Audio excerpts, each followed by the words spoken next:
Wake up, Link. There's an existing theory that Link actually dies 100 years before the events of Breath of the Wild, and that we see it happen in one of the memories found in-game. I believe I have evidence to confirm this theory, or at least strengthen the idea. This theory exists because of a couple of reasons, the most obvious being Link wakes up in the Shrine of Resurrection. Not healing, resurrection, implying Link died and was brought back to life. We also see in one of the memories a seriously wounded Link failing to save Zelda, and him being so close to death awakens the latent abilities of the princess. We see Link pass out from exhaustion in Zelda's arms, but it could also be that Link dies here instead. Zelda then orders him to be taken to the Shrine of Resurrection before he is lost. Watching this cutscene, it could go both ways. Either we just saw Link die, or we see Link extremely close to dying.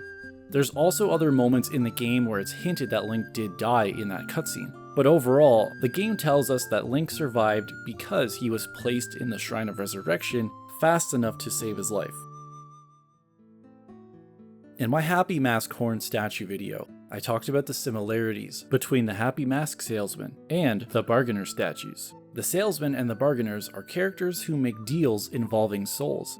Using the Song of Healing, the salesman can heal a troubled soul and allow it to travel to the afterlife, but in exchange, he takes a small part of that soul and creates a mask.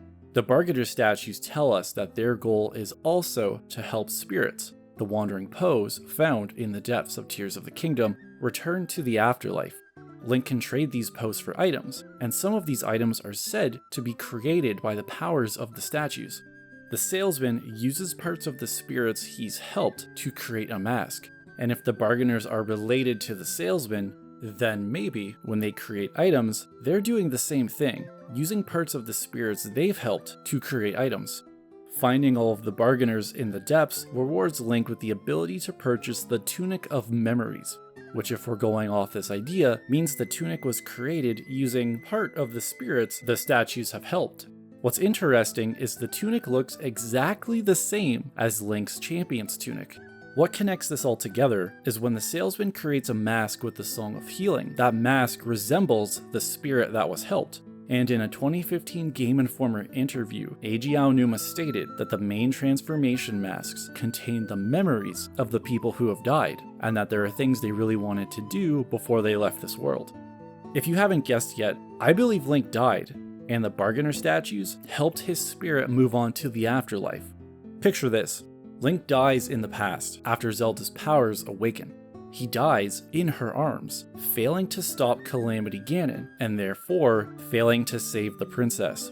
If he died, his spirit would be troubled, and he would most likely be unable to move on to the afterlife, like another hero we've seen in the series. Enter the bargainer statues. They offer to remove the worries of Link's soul so that he may move on to the afterlife, just like when the Song of Healing is used. Link's soul is healed, but in exchange, a small part of his soul is taken as payment. His memories, like Aonuma tells us with the transformation masks. Zelda, distraught over his death, is told by Fi and the Master Sword that Link can still be saved, and the princess orders Link to be taken to the Shrine of Resurrection. As its name implies, it brings Link back to life and returns his spirit to his body. But because his memories were taken by the bargainers, when he finally awakens 100 years later, he remembers nothing. When Link helps the bargainers in Tears of the Kingdom, the Tunic of Memories is created using the part of Link's spirit that was taken when he died, hence the name and why it looks like his champion's tunic, the same tunic he was wearing when he died. The one counter-argument I could think of for this theory is how can Link regain his memories if they were taken away by the bargainer statues? Breath of the Wild implies that using the Shrine of Resurrection gave Link amnesia, and he's temporarily forgot what happened in the past. Journeying to the location of important events is powerful enough to reawaken the memories that Link has forgotten. But how can this be the case if the bargainers took the part of his soul that was his memories?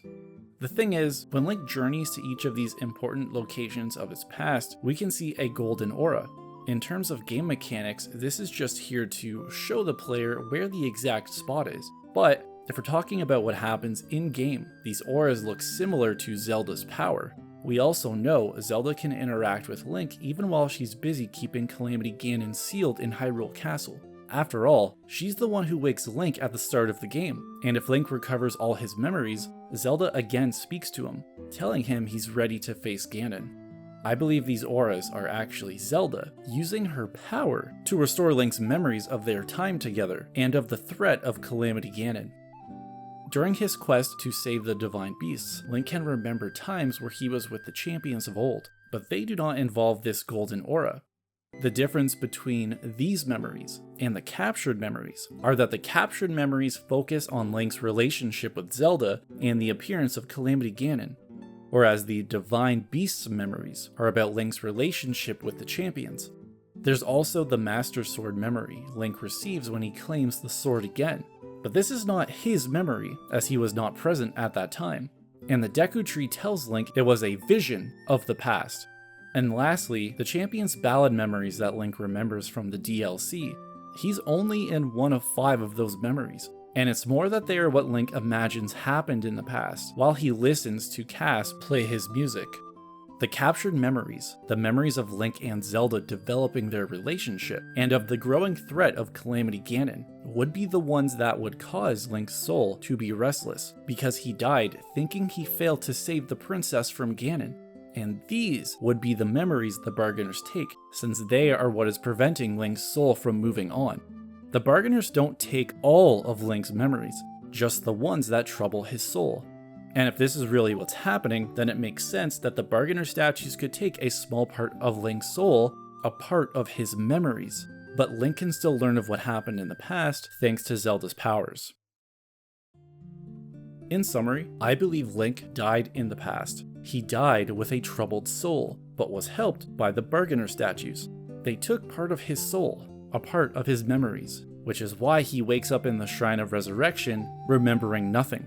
And if Link helps the Bargainer statues, they create the Tunic of Memories with that part of Link's soul, the part they took when they helped move it to the afterlife. But what do you think? Did Link really die, or was he just seriously wounded? Let me know below, and thanks for watching.